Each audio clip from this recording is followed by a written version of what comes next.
आज नेहमीच्याच घरच्या साहित्यामध्ये खूपच चवदार आणि तितकाच पौष्टिक असा नाश्ता बनवला. तर यासाठी इथे मी साधारण 2 मोठ्या वाट्या गव्हाचं पीठ घेतलं.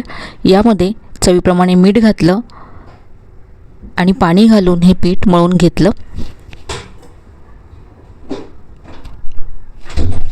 नेहमीच्या चपातीच्या पिठाप्रमाणेच हे पीठ मळून घेतलं. यावरती अर्धा चमचा तेल घातलं आणि पुन्हा मळून घेतलं.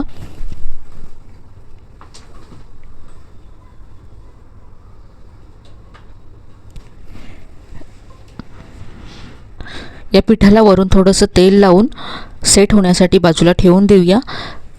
आणि तोपर्यंत इथे स्टफिंगसाठी मी कांदा चिरून घेतला आहे. एक मोठ्या आकाराचा कांदा घेतला, उभा चिरून घ्यायचा आहे.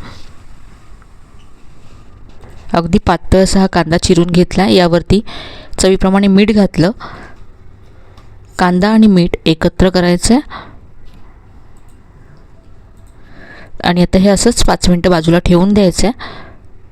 5 मिनटानंतर इथे कांद्याला पाणी सुटलं आहे. हे सगळं पाणी आता असं पिळून काढून घ्यायचं आहे.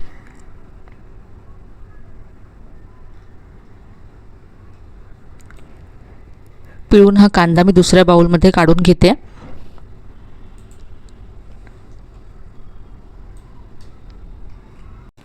तर इथे मी सगळा कांदा पिळून घेतला आहे. कांदा पूर्ण ड्राय झाला आहे. आता यामध्ये बारीक चिरलेली कोथिंबीर घालायची आहे.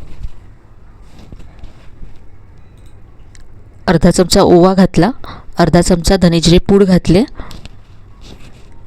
चवीप्रमाणे लाल तिखट घातले, पाव चमचा हळद घातली, पाव चमचा गरम मसाला घातला, अर्धा चमचा इथे मी आमचूर पावडर घातली. आता हे सगळं मिक्स करायचं आहे. तर हे अगदी मस्त चटपटीत असं आपलं स्टफिंग तयार झालं आहे. कांद्यातलं पाणी पिळून काढल्यामुळे हे स्टफिंग असं ड्राय झालं आहे. तर याचा आता आपण पराठा बनवणार आहोत. तर इथे जे आपण पीठ मळून ठेवलं होतं ते पुन्हा एकदा मळून घ्यायचं आहे.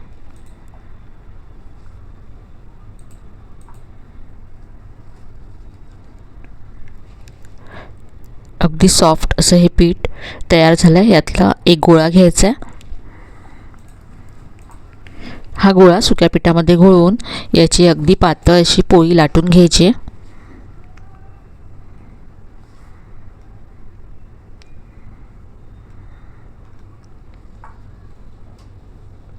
आपण एक मोठ्या आकाराचा कांदा घेतला होता, त्यामध्ये 2 पराठे तयार होतात.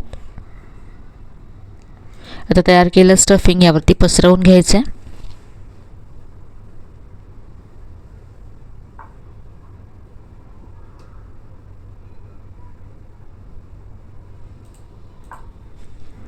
सगळीकडे एकसारखं असं स्टफिंग पसरवून घेतलं.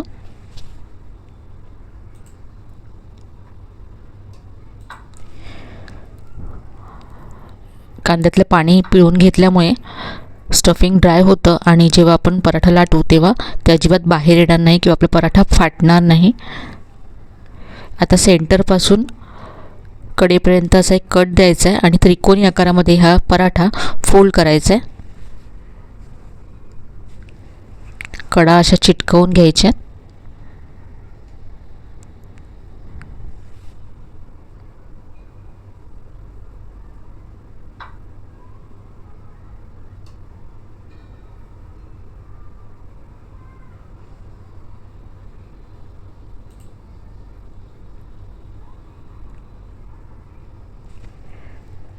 यावरती आता थोडीशी कलोंजी पसरवायची. कलोंजी नसेल तर इथे तुम्ही सफेद तीळ सुद्धा पसरवू शकता. थोडीशी कोथिंबीर पसरवली आणि याबरोबर थोडेसे चिली फ्लेक्स इथे पसरवलेत. फक्त पराठा दिसायला छान दिसावा म्हणून इथे मी चिली फ्लेक्स घालते. आता हे लाटून घ्यायचं आहे म्हणजे हे सगळं चिटकेल पराठ्याला. आणि यानंतर आता सुकं पीठ घालून पराठा पातळ असा लाटून घ्यायचा.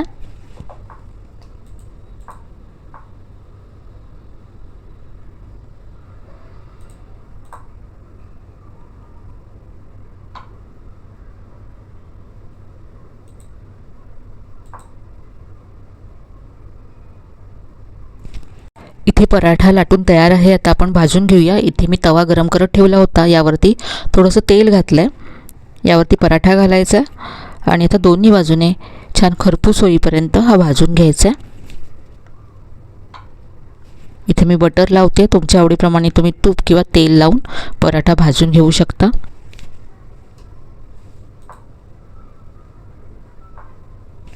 तर हा पराठा बनवण्यासाठी आपण सगळं साहित्य जे वापरलं ते घरी नेहमी उपलब्ध असेल असंच होतं आणि त्यामुळे कधीही तुम्हाला नाश्त्याला काय बनवावं सुचत नसेल तर अगदी झटपट हा पराठा तुम्ही बनवू शकता. घरी जर गव्हाचं पीठ मळलेलं असेल तर अगदी 5 मिनिटांमध्ये हा पराठा तयार होईल. इथे मी दह्याबरोबर आणि टोमॅटो केचप बरोबर हा पराठा सर्व केला. असाच सुद्धा हा पराठा खूप मस्त लागतो. तर नाश्त्यासाठी मुलांच्या टिफिनसाठी खूपच झटपट होणारी मस्त अशी रेसिपी आहे आणि अगदी पौष्टिक आहे.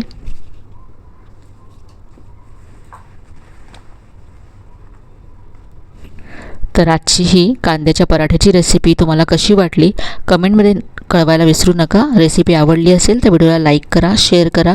चॅनलला अजून सबस्क्राईब केलं नसेल तर नक्की सबस्क्राईब करा. चला तर मग पुन्हा भेटूया अशा छान छान आणि नवीन नवीन रेसिपीसह. तोपर्यंत धन्यवाद.